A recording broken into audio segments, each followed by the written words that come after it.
we were going to call him crazy because he's an angry person, then you had better call everybody on the news from 4 o'clock to 12 o'clock at night a crazy person. Okay? That's the end of the day.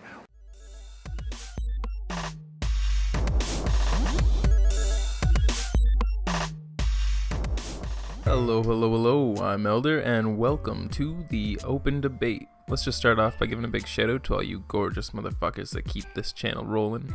Y'all are the ones. So today we're going to focus on the tragic shooting incident, or act of domestic terrorism, that happened in Las Vegas recently.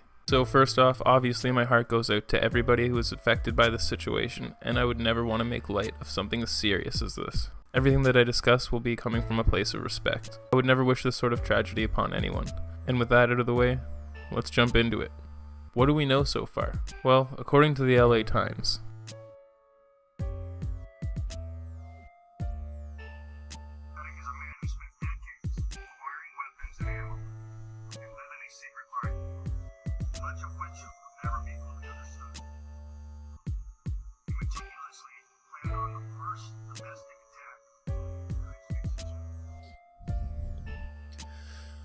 investigators have painstakingly pieced together Las Vegas gunman Stephen Paddock's actions during this 10-minute attack on the Route 91 Harvest Festival in one of the deadliest mass shootings in U.S. history. But neither officials nor the gunman's relatives can shed light on the biggest question still unanswered. Why did he do it? Here's what we know so far about the Las Vegas shooting and the ongoing investigation. Who was Stephen Paddock? We grew up poor on the side of the freeway in the San Fernando Valley, his brother Eric Paddock told reporters Wednesday. We were troublesome kids. Paddock's father was a notorious bank robber, Benjamin Hoskins. Paddock went by the alias Chromodome and Big Daddy. He robbed a bank in Tucson in 1960 when Stephen was only 7 years old. Stephen and his brothers moved to Los Angeles with their mother, who raised them on a secretary's salary. He graduated from Cal State Northridge with a degree in business administration in 1977. From the 1970s to early 2000s, he owned property in Panorama City, Cerritos, and North Hollywood. Paddock worked as a mailman in the 1970s and as an agent for the Internal Revenue Service from 1978 to 1984. Gambling was like a job to him. Paddock, a retired real estate investor, played high-limit video poker and was a regular at several Vegas Strip hotels, where he stayed in rooms and ate meals paid for by the casinos. His brother said he sometimes gambled more than $100,000 in a few hours. He gambled for 20-plus years successfully. Eric Paddock said, "It's like a job for him. He did it mathematically." In the last year, Paddock had made chip purchases in Nevada casinos in excess of $10,000 a day, two law enforcement sources said. The gunman's girlfriend.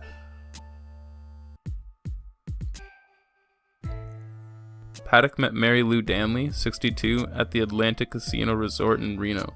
She had worked as a high-limit hostess, looking after big spenders with a loyalty club, who received discounts on hotel rooms and meals. Danley returned to the United States late Tuesday from a trip to the Philippines. She spoke with investigators willingly and was not a target of the investigation, her attorney said. On Wednesday, she released a statement saying she had no idea Paddock was planning a mass shooting. She added, "I loved him and hoped for a quiet future together."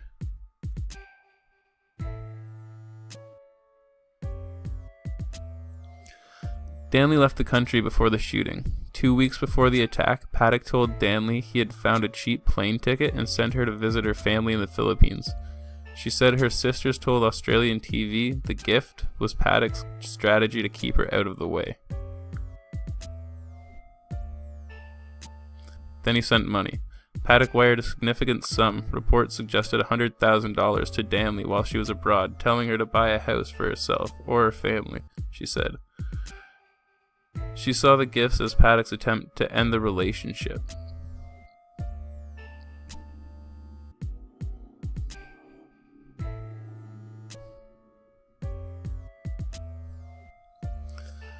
So how Paddock planned the attack.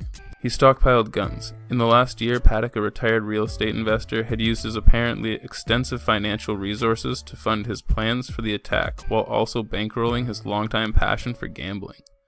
Over the last 12 months, Paddock bought 33 guns, mostly rifles according to a law enforcement source, a haul that could have cost him tens of thousands of dollars.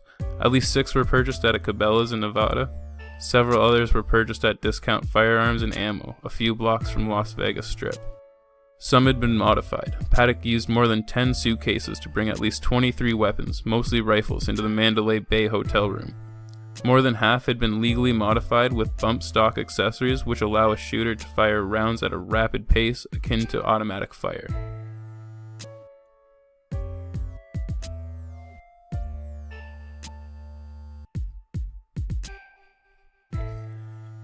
He had explosives. In his Mesquite home, police found 19 more firearms and several pounds of tannerite, a chemical mix to make explosive targets that are used in shooting practice. Police found handguns and shotguns in his Reno home, and ammonium nitrate, another compound that can be used to make explosives, in his car. How did the shooting and police response unfold? The first shots were fired at 10:05 p.m. Sunday, Lombardo said. Paddock fired almost continuously for 10 minutes. The first moments. "We have an active shooter," a Las Vegas Metropolitan Police Department officer said, seconds after the shots begun. "We have an active shooter inside the fairgrounds." Officers ducked behind the cylinder block wall, looking for the source of the gunfire. It was coming from somewhere high up, an entrance gate, a Luxor, Mandalay Bay. The manhunt. 7 minutes into the attack, 2 officers reached the floor below Paddock's room. "I'm inside the Mandalay Bay on the 31st floor," one said on his radio. "I can hear the automatic fire coming from the floor ahead."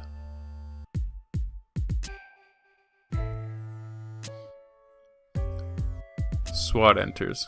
Officers blew down Paddock's door at 11:20 p.m., 75 minutes after the shooting began, and found him dead inside. Lombardo said officers found evidence that Paddock planned to survive and wanted to escape the hotel, but did not elaborate.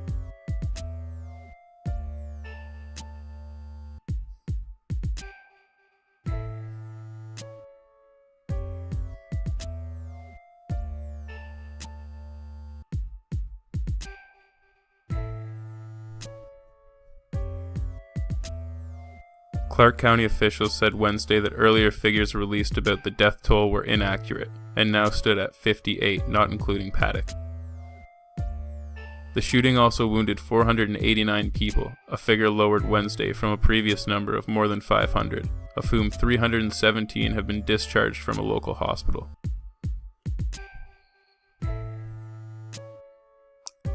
The victims who died included teachers, nurses, parents, newlyweds, and a story of each person is available here. Why did he do it? Lombardo said that investigators so far do not understand Paddock's trigger point. His family is similarly struggling. In a televised interview with reporters Wednesday, brother Eric Paddock said his family had no inkling of what their brother was planning. "This is a horror story, just a horror story in every possible way," Paddock said.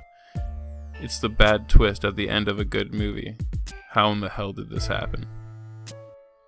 So basically, Stephen Paddock, a 64-year-old wealthy real estate investor, who had acquired 33 guns, no Masonic symbology there, guns, mostly high-powered rifles within the last 12 months, as well as modification equipment. The man was a high-stakes gambler and frequently a guest at luxury hotels. He booked a room in the Mandalay Bay Resort, brought his equipment, and started shooting up the Life is Beautiful alternative country music festival.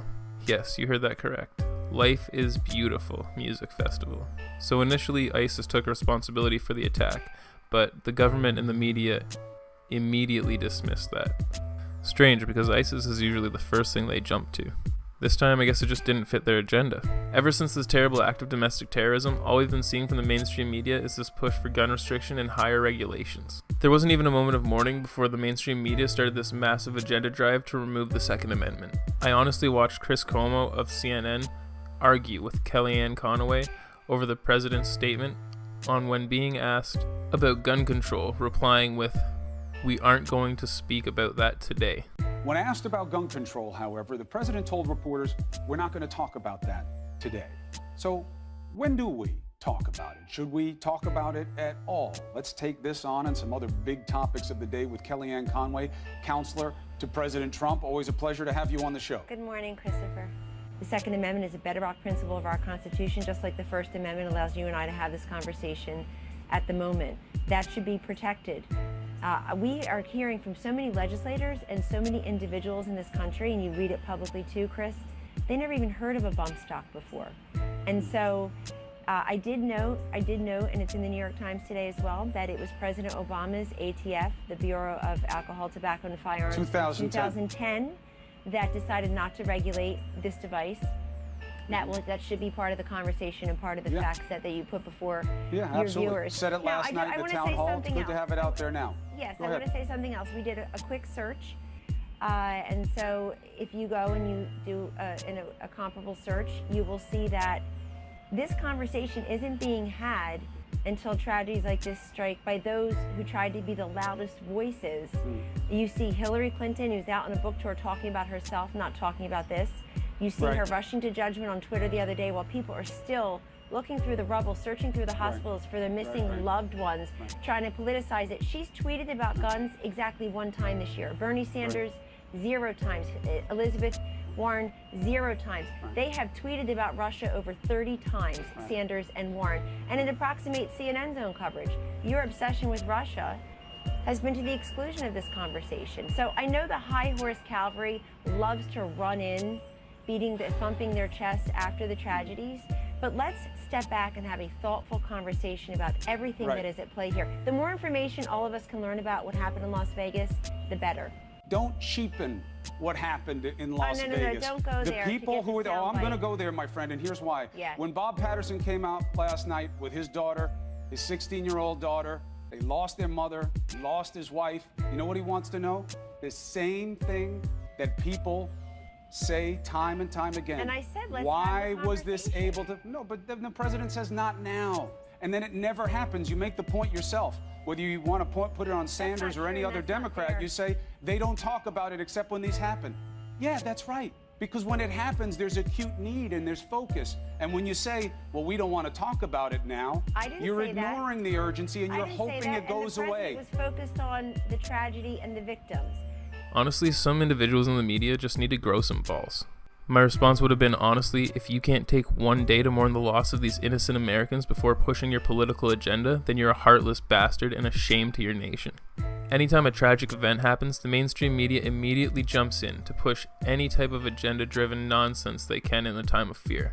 We all remember this quote, eh? You never want a serious crisis to go to waste. And what I mean by that, it's an opportunity to do things that you think you could not do before. This tactic isn't new. Anyone who's had their eyes open for long enough can see just how blatantly obvious it is that the media is pushing senseless regulations in the wake of this tragedy. The conversation has been pushed onto gun control, when we need to be focused on the real issue. What is the ideology that drove this man to commit such a senseless, disconnected, insanely irrational act of violence? This question isn't even being asked, and I think I know the reason why. Stephen's brother released an interview where he outlines his feelings around who his brother was and what may have drove him to commit the acts that he did. During this interview, he says a few things that are quite compelling. We were troublesome kids. We grew up poor on the side of the freeway in the San Fernando Valley in California. I don't want to go too much into this, but how we were formed. We're just people. He helped make her retirement very comfortable. You know, he's the reason she's very, very comfortable. Someone said that Steve transferred $100,000. Woo, $100,000. We're wealthy people. $100,000 isn't that much money, A, and I'm sorry if that hurts people or something, but $100,000 isn't that huge amount of money. He gambled that much through a machine in hours. I mean, once again, you need to understand. That's what people need to understand, the level where some people live. I guess everybody thinks that everybody works at Taco Bell or something. Everybody doesn't work at Taco Bell. Steve took care of the people he loved. He helped make me and my family wealthy. I mean, he's the reason I was able to retire. Steve was a highly intelligent, highly successful person. He could have done anything he wanted to do. And he did. He made himself wealthy. He made us wealthy. He was a very successful person. Steve did anything he wanted to do whenever he wanted to do it. He was an independently wealthy, no ties attached guy. If he wanted to get on a plane and go to Japan and have sushi tomorrow, he did that. Do you feel manipulated? Do you feel by Steve? Do you feel Not in any way, shape, or form, because once again, the Steve I knew. Yeah. If you wanted to hang out with Steve, you hung out with Steve, but you had to understand Steve was a little quirky. I never knew him to be an angry person. If you're gonna call him crazy, if we were gonna call him crazy because he's an angry person, then you had better call everybody on the news from 4 o'clock to 12 o'clock at night a crazy person, okay? That's the end of the day. Was he an angel? Of course he wasn't an angel. Did he about people who annoyed the crap out of him? Of course he did. This is what everybody's so scared about right now. When Steve can do this, we are in deep shit, because there's just nothing there. You find me where someone who's like Steve does this. I hope the hell they find, when they do the autopsy, that there's a tumor in his head or something. Because if they don't, we're all in trouble. They honestly seem like a very progressive family. The fact that he was a wealthy individual who was renowned for taking care of his friends and family, as well as an avid follower of the mainstream media. A real social justice warrior, if you will. So what went wrong? You just heard it. Straight out of his brother's mouth. If you want to label Stephen Paddock crazy, then you better label everyone on the news from 4 until 12 crazy as well. Because there is your window into this psychopath's way of thinking. This is an individual that's been manipulated into believing every word that comes out of the mouths of the disgusting, hate-baiting losers that inhabit the mainstream media. When you have people that you trust to bring you information telling you that your fellow Americans are literal fascists for voting for the current president and constantly creating division, this is the result. You create radicalized, domestic terrorists who believe that their actions are justified because of the rhetoric being perpetuated by the mainstream media. This was an attack at an alternative country music festival. Where do you think you'd find more Trump supporters? So to sum up what I'm trying to say, this is a direct result of the increased radicalization of the left and a clear incitement of civil unrest. So those are pretty much my thoughts on the motivation behind what brought us to this event, but obviously I'm only one side of the debate. I'd love to hear what you guys have to say. Make sure you drop your thoughts in the comments below so that we can keep this conversation going. Well, that pretty much wraps it up for me today. Thanks for sticking around. I have a Patreon if you'd like to help support this channel. I'll also be uploading my videos to Minds and vidme.com, so I'll see you there. Until next time, I'm Elder with the Open Debate. Good luck. This is what everybody's so scared about right now. When Steve can do this, we are in deep shit, because there's just nothing there.